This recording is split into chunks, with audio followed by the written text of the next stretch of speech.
estranged partners. So one has left the marital home, they've exited the marriage from a day-to-day perspective, but they've never got divorced. What are the implications when one of them dies? So the person living in the house dies, or the person who's left that home dies, and then leaves their estate. Like, there's a massive consequence to those. I think people, when they're estranged, don't realize in community property still keeps their estates bound. Yes, absolutely. And I'm sure this happens a lot. So if you are still married, whether in terms of civil law or customary law, which is equally valid and binding, or in terms of the Civil Unions Act, which allows people of same sex to get married, and you decide to split, from a legal point of view, you are still married.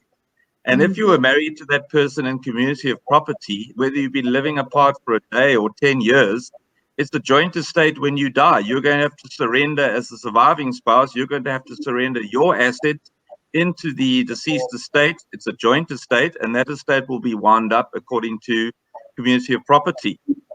If you are married out of community of property, it may not be such a big problem unless you chose the accrual regime. So if you said, fine, we're getting married out of community, what's yours is yours, mine is mine. But from the day we are married until the termination of the marriage by death or divorce, that growth in the respective values of our estates will be equalized on termination of the marriage.